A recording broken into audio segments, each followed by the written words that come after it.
Саламатсыздар ма? Каналыма қош келдіңіздер. Бүгін сіздерге мен осындай бір әдемі көрпеше тігу тәсілін көрсеткім келіп отыр. Каналыма тіркеліп, лайк басып, комментарий қалдырып кетіңіздер. Сіздердің пікірлеріңіз маған өте маңызды. Бізге 9 блок, мен 9 блок керек. 9 блок әртүрлі тігілген. Осылардан ені 15-те 15 болып келеді. Бұлардың блоктың размерлері 15-те 15 болып келеді. Алдыңғы видеоларында қарасаңыздар, осы блоктардың тігілу әдісі барлығы көрсетілген. Габардин мата алдым. Бұны енді мен 70 сантиметрдей қылып алдым. Ұзындығы ені 70 сантиметр. Енді 60-тан аспау керек көрпеше. Дегенмен де сәл молдау қалдым, жетпей қалмасын деп. Сосын андай замок керек бізге. Андай замок керек. Жегіне салуға осындай замок керек. Ал енді тігуді бастаймыз.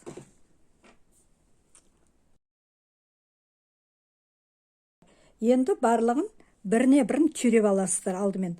Бұлай түйреулеріңіз де болады, немесе бұлай түйреулеріңіз де болады. Енді қазір мен сіздерге әдісін көрсетейін. Мына бірін үстіне бірін жатсызып аласыздар да.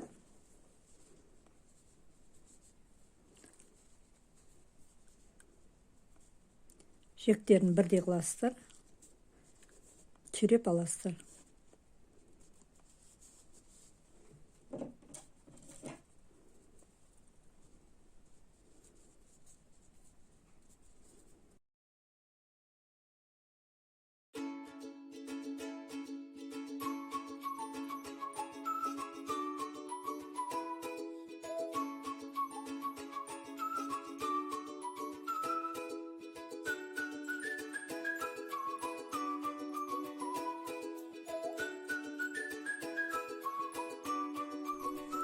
Мына осыны барлығын бұлай тігіп аласыздар.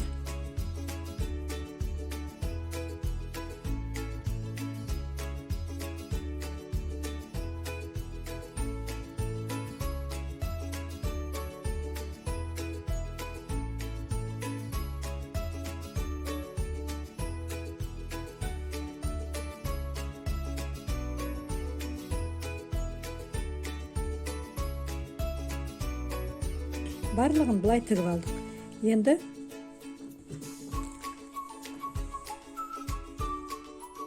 осылай қойып шығасыздар да.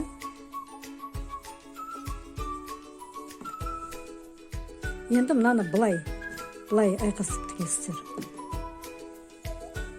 Бұлай айқасып тігіп аласыздар. Мынаған тігесіздер, мынаған тігесіздер.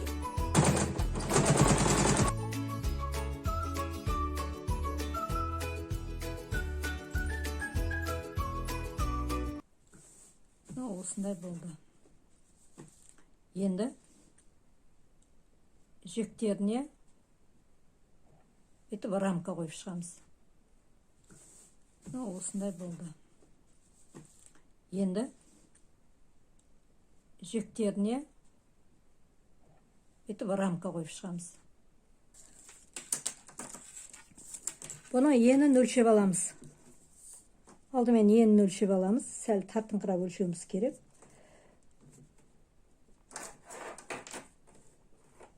43 болып тұр.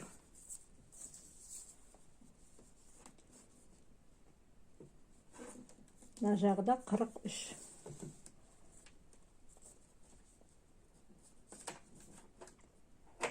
Мына жері 43.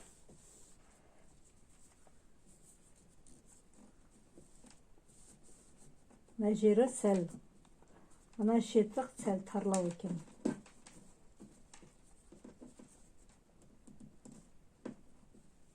Мына шеті 42 болып тұр. 1 сантиметр мына жағы кем. Енді ол үшін біз әр жерден 1 сантиметр мына жермен бірдей болу үшін мына шеттерінен біз 0,5 сантиметрден өлшеп алуымыз керек. Сол кезде неміз көпшігіміз бірдей болып шығады. Ол үшін біз мына шетінен мына бұрышынан 0,5 сантиметрден аламыз. Мына жағы екеу 42 болды ғой. Мына жақ 43 болып кетті бізде. Бұлай 43, бұлай 43. Бір бұрышы ғана 42 болып тұр. Сондықтан барлық жері бірдей болу үшін мына бұрыштан 0,5 сантиметр алуымыз керек. Сосын мына бұрыштан алуымыз керек. Бұлай 0,5 сантиметр, бұлай 0,5 сантиметр кері өлшеп алуымыз керек. Сол бойымен туралап тігеміз. Сол кезде көпшіліктеріңіз түзу болып шығады.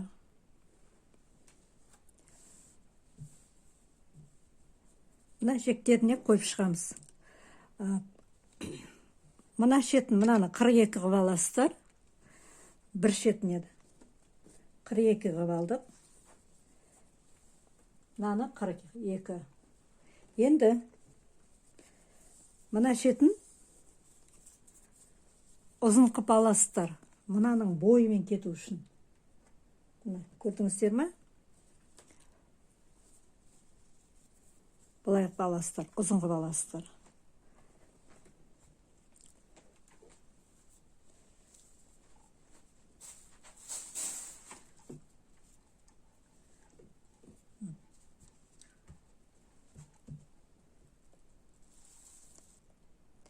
Осындай қылып аласыздар. Бір жағын 42, екіншісін 42. Мына екеуі 9 сантиметр, ені 9 сантиметр болады. 9 сантиметрден бола қыласыздар. О енін, ана жағы 9 сантиметр, мынау 9 сантиметр, общий 18 сантиметр. Оған 42-ні қосасыз. 2 сантиметр, примерно 1,5 сантиметрдей алып тастайсыз тігіске келгенде.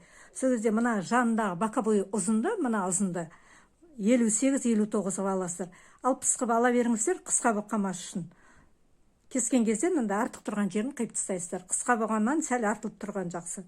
Енді біз қазір аламыз да мына боковойды тігіп өтеміз. Мына боковойды, сосын арғы боковойды екеуін тігіп өтеміз. Содан кейін бәріп мына екі шетін тігетін боламыз.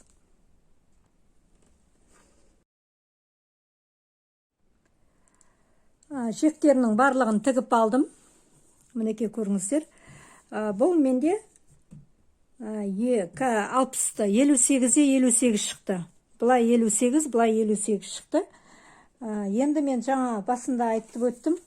Габардин матадан алдым деп. Ол менде 70-те 70 тұғын. Енді мен соны қазір 58-е 58 қып гүлшеп алуым керек. Мына.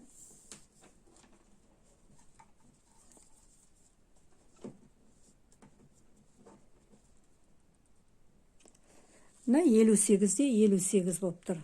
Бұда жағы, барлық жағы 58-де 58 болды. Енді мынаны артық жерлерін қиып тастап, бұны да 58-де 58 қып аламын қазір.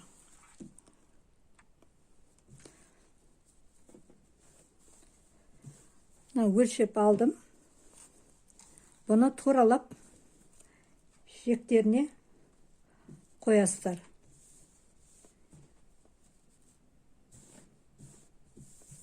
Жектеріне қойып аласыздар. Алдымен бірінші бір жақ шетін мен қиып тігіп өтейін. Мына шетін тігіп алам қазір. Бір жақ шетін бірін тігіп аламыз. Тіккенде мына шетіне дейін кішкентай тігемін. Сосын мына шетіне дейін ғана тігіп өтемін. Өйткені бұл жерге қазір біз замок, мына бетіне замок саламыз.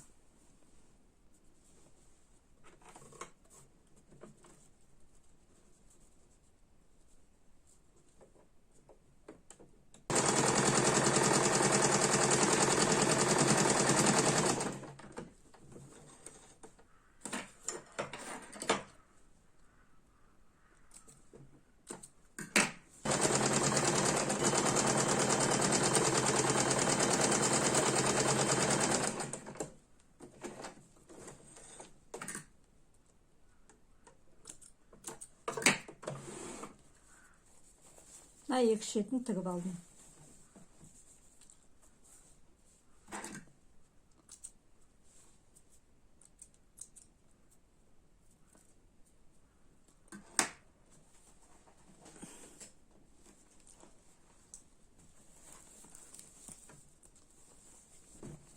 Енді мына шетіне замок саламыз.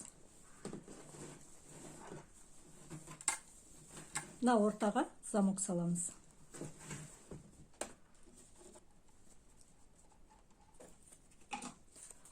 замок. Бұның замокты алдыңғы видеомда замок салу көрсеткен болатынмын. Мына собачкасын, жүріп тұратын собачкасын теріс айна шешіп алып, теріс айналдырып, қайта өзіне тағасыздар, теріс айналдырып. Сол кезде қазір тігуге оңай болады.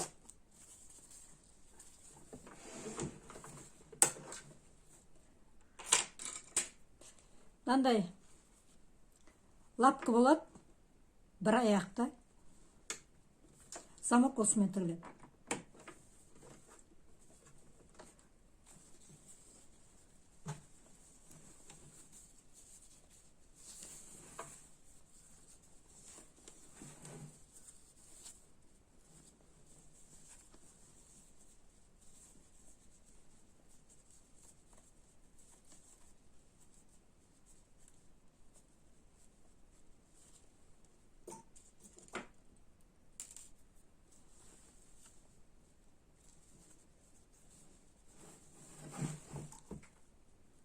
Былай ине тағып аласыздар.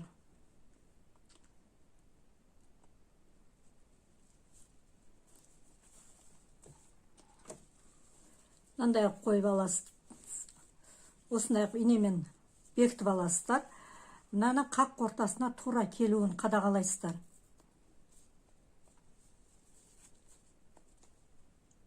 Мына екі тігісті замоктың ортасына келуін қадағалайсыздар. Әйтпесе қазір тіккен кезде қисық болып кетеді.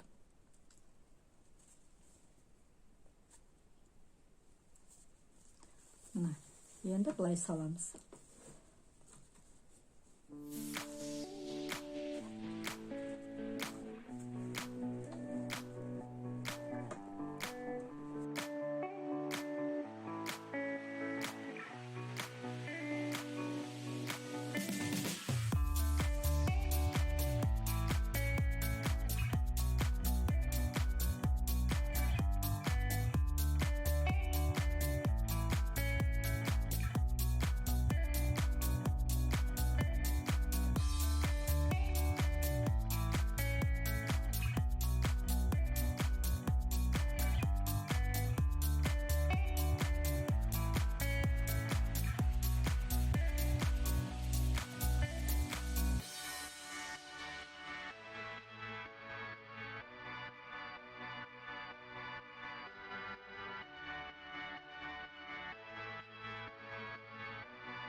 Мынандай болып тігілді.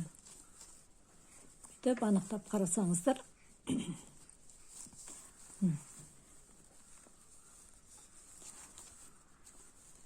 Ішкі жағын, мына жағын оберловкілемей қойсаңыздар болады, өйткені мынау сөгілмейді ғой. Мынау сетінеп кетеді. Сондықтан мынаны оберловка жасап алғандарыңыз дұрыс.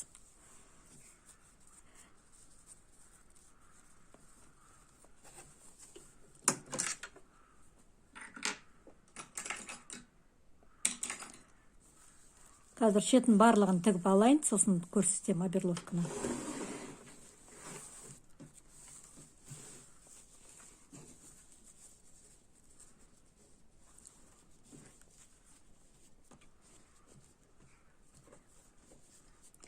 Енді мына шетінің барлығына ине түйреп шығамыз.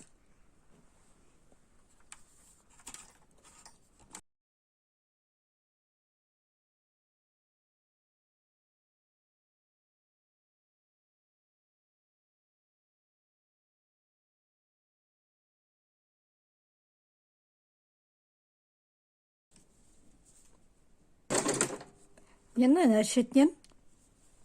шетінен бүйтіп 1 сантиметр көлемінде қалдырып отырып тігіп шығамыз. Мына бұрыштарын шықымал доңғал қыласыздар, өйткені ұштары шығып кетіп тұрады, сондықтан сәл ішке қайырып тігесіздер біріншіден.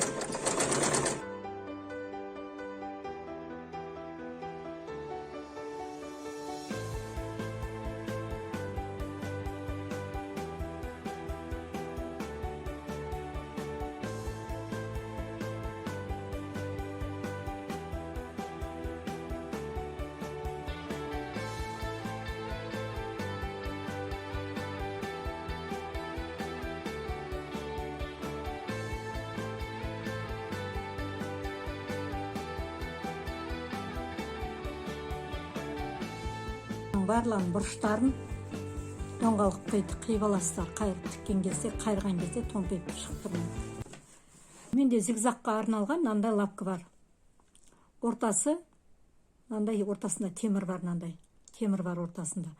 Енді ондай жоқ болса да, сіз кәдімгі лапка өздеріңіздің машинаңызда қандай лапка бар, сонымен зигзаг жасап беруіңізге болады. Мынау не үшін керек? Мынау өйткені ана жегін қайырып тұру үшін керек. Сіздерде ондай жоқ болса, кәдімгі өздеріңіздің машинкілеріңіздің лапкасымен тіге беріңіздер. Арнайы лапка іздеп жүрмей қойыңыздар.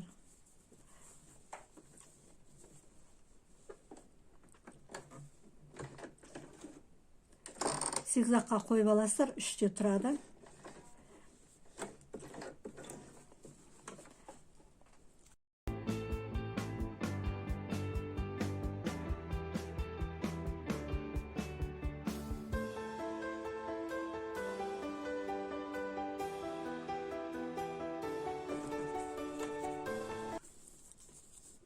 Енді мына жердің, мына бетін зигзаг жасамай қойыңыздар. Мына бетін зигзаг жасамай қойыңыздар. Мына бетін астары түскен жақты міндетті түрде зигзагтап алыңыздар. Өйткені мына көрдіңіз ғой, сетінеп жатыр. Әлден сетінеп жатыр. Сондықтан осы жақты обязательно зигзаг жасап алыңыздар.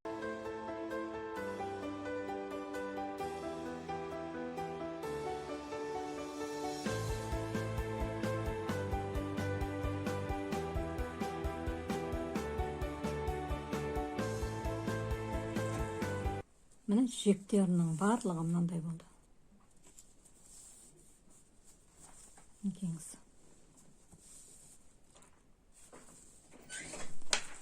Мына осындай дайын болды. Енді теріс айналдырып, оң айналдырып аламыз.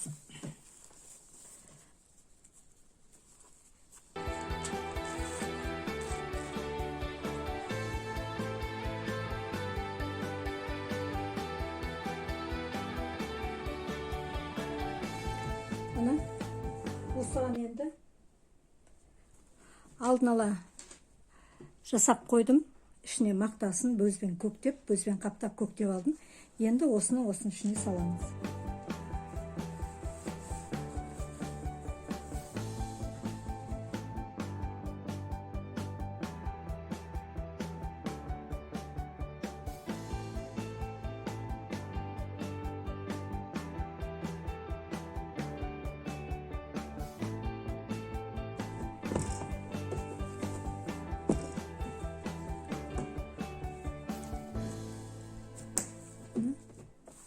Осындай көрпеше болды.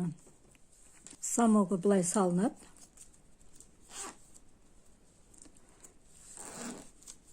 Мына замогы салынды.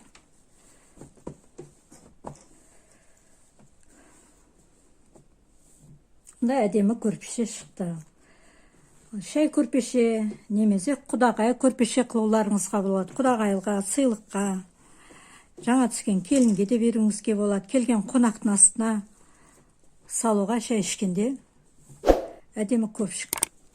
Диванның үстіне жаюға, орындықтарға, диванның жанындағы сиденьелерге қоюға болады, әптен болады.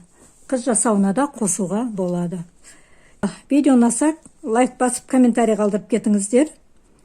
Әрине тіркеліп кетіңіздер. Сіздермен бірге болған Серікгүл Медетбайқызы. Келесі кездескенше сау саламатта болыңыздар.